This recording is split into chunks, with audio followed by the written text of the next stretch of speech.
Thank you very much, Mr. Speaker. It's a pleasure to rise in the House today.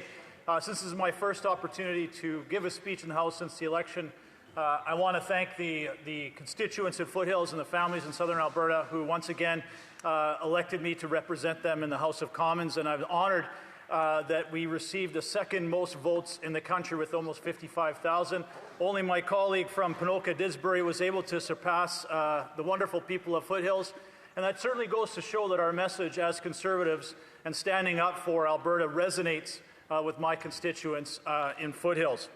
But Speaker, I want to also state that I'll be splitting my time with the honourable member from Cloverdale, Langley City. Welcome back to the House of Commons to have an outstanding colleague here with me.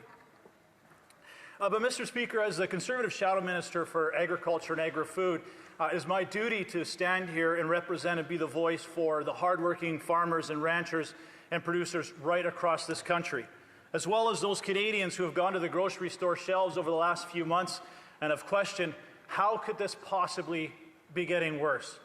And the reason they're asking that is this Prime Minister stated emphatically, "I will be judged by the prices at the grocery store shelves." The Prime Minister said that, not the opposition.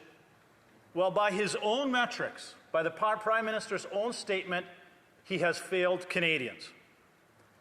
I admit that I rise today with some frustration, as certainly all of us in this House are hearing from our constituents who are frustrated with the price of groceries at the grocery store shelf. Certainly from the promises given by this Liberal Prime Minister. And it seems to us, Mr. Speaker, that is the same old Liberals, same old promises broken. The average family is now spending close to more than $1,000 a year on groceries, close to $16,000. These prices continue to rise as oranges are up more than 20%, apples 20%, beef more than 30%, rice 14%, and the list goes on and on and on. And as a result, Canadians are having to make very difficult choices every single month when they do their household budgets. And I would expect that Canadians would want the government to follow their lead, to actually have a budget showing Canadians where their tax dollars are going and just how bad the fiscal situation the Liberals have left us is. Now, the Liberals are great at blaming someone else for their problems. The parliamentary secretary is still blaming COVID. I'm sure they're going to be blaming Harper later today. But the Prime Minister was the financial advisor for the previous Prime Minister, Trudeau, for more than 5 years. This isn't a new group. The industry minister, the finance minister's been there for 10 years. The former finance minister's been there for 10 years. It's not like they don't have some data to go by. These are not new Liberals.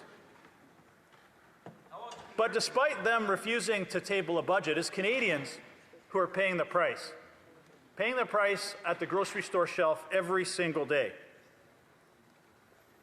And it seems like, the current Prime Minister said during the election that he was going to be different.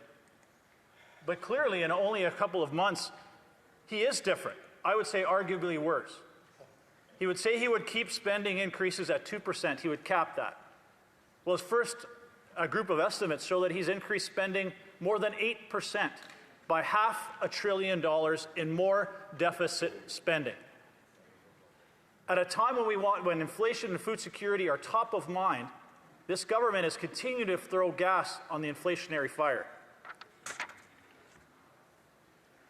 Not only are they breaking these promises, Mr. Speaker, they're shattering them with this type of spending. And they refuse to hold themselves accountable with their policies driving up food costs. And anything, Mr. Speaker, the policies that they continue to want to implement and continue to champion will only make matters worse. Ideological policies like front-of-pack labeling, P2 plastics ban, a tariff on fertilizer and crop protection reductions, and industrial carbon tax. All of these things make life more difficult for farmers, manufacturers, truckers, retailers, and all those costs get passed down to the consumer at the grocery store shelf. Now, I want to give a few examples of just the incredible consequences these ideological policies will have on consumers.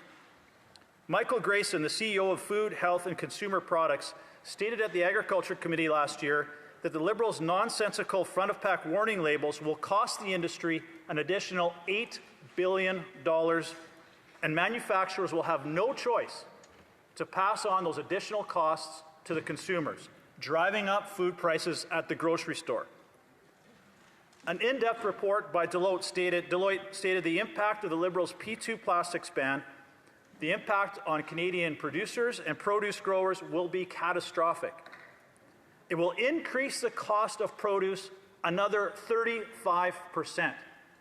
That's over and above the inflationary increases that we're already seeing as a result of the Liberals' out-of-control spending. It will reduce the availability of fresh produce by 50%.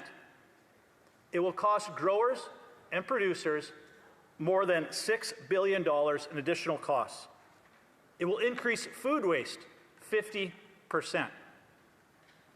At a time when Canadians are wanting to support Canadian growers, Liberal policy is bankrupting Canadian producers. More than 44% of fresh fruit and vegetable growers in Canada are already selling their products at a loss. This is before these new ideological policies are being implemented.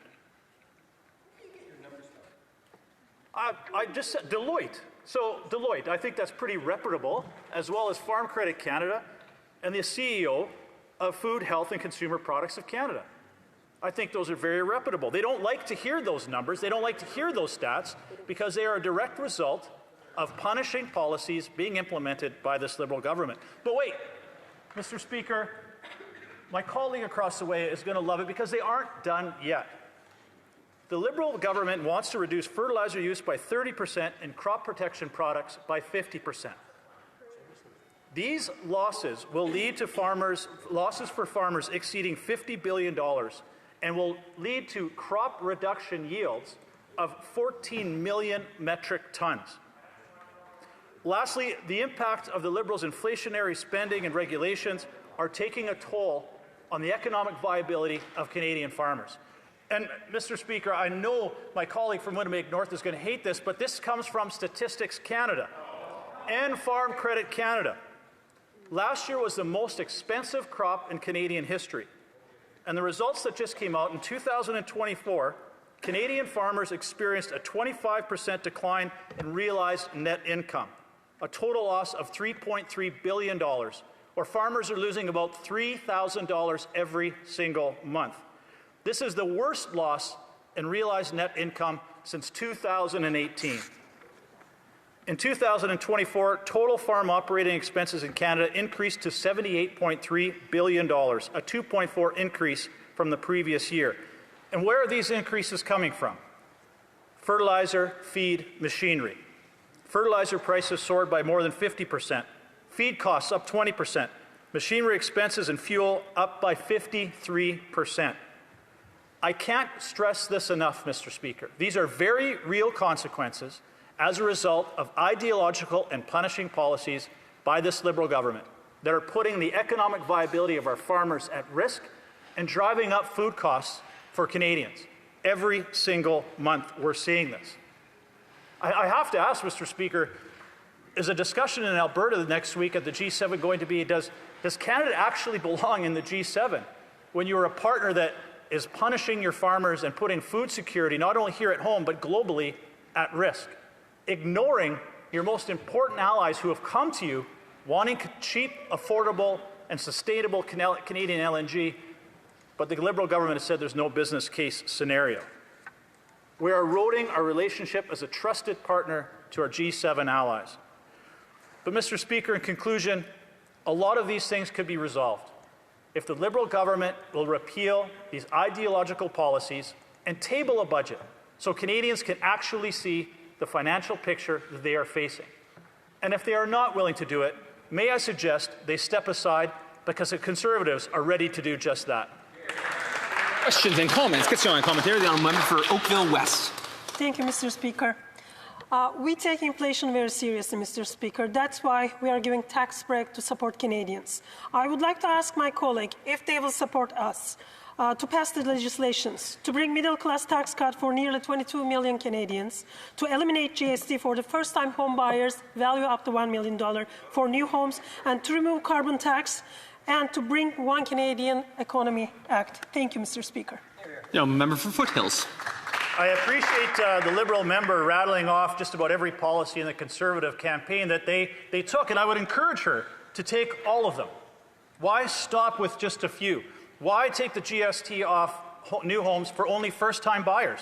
Why not take the GST off new homes for every buyer so that we can have more accessible homes for all Canadians, not just those who are buying a home for the first time?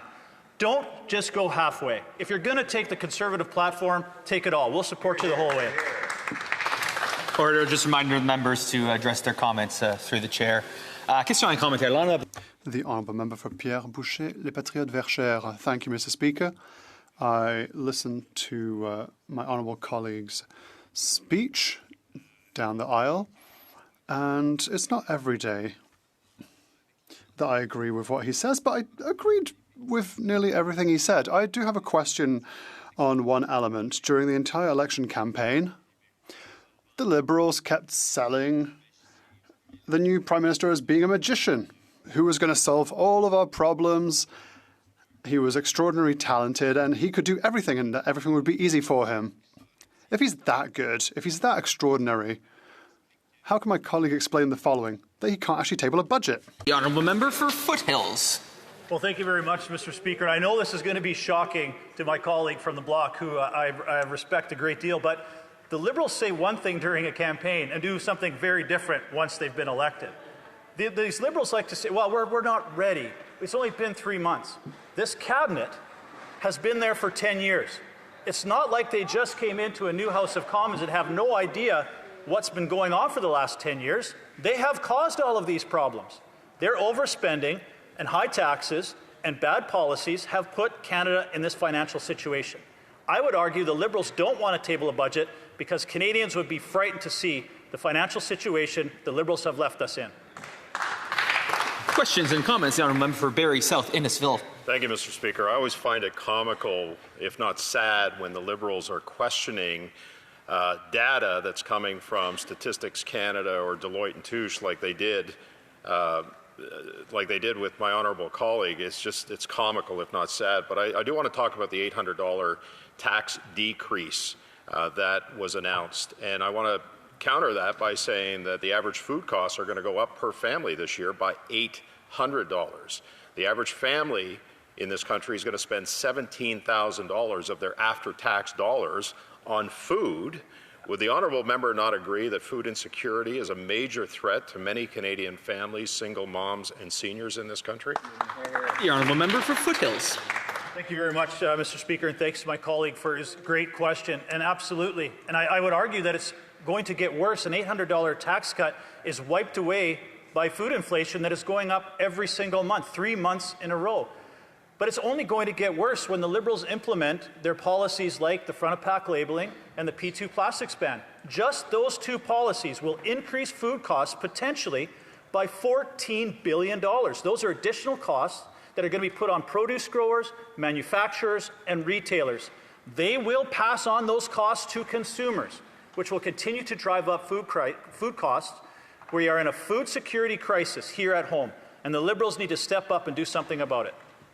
Questions and comments. The honourable member for Winnipeg North, very brief question. Yeah, thank you. Mr. Speaker, think in terms of the G7 or the G20 countries. And Canada always is placed in the last number of years either first or third in terms of performance on issues like inflation, on issues such as interest rates. Yet the member continues to want, like a Conservative, to play down Canada. Yes, inflation is a serious issue. We understand that. When will the Conservatives start recognizing Canada as the best country in the world to call home? The member for Foothills. Thank you very much, Mr. Speaker. And I find it interesting that this is the member that was questioning the data that's coming from Statistics Canada and Farm Credit Canada, their own Crown Corporation and their own agency. These are statistics that are coming from their own government. And if they don't believe those statistics, maybe they should make some changes within their own bureaucracy. And it's interesting that he's the one who talks about misinformation.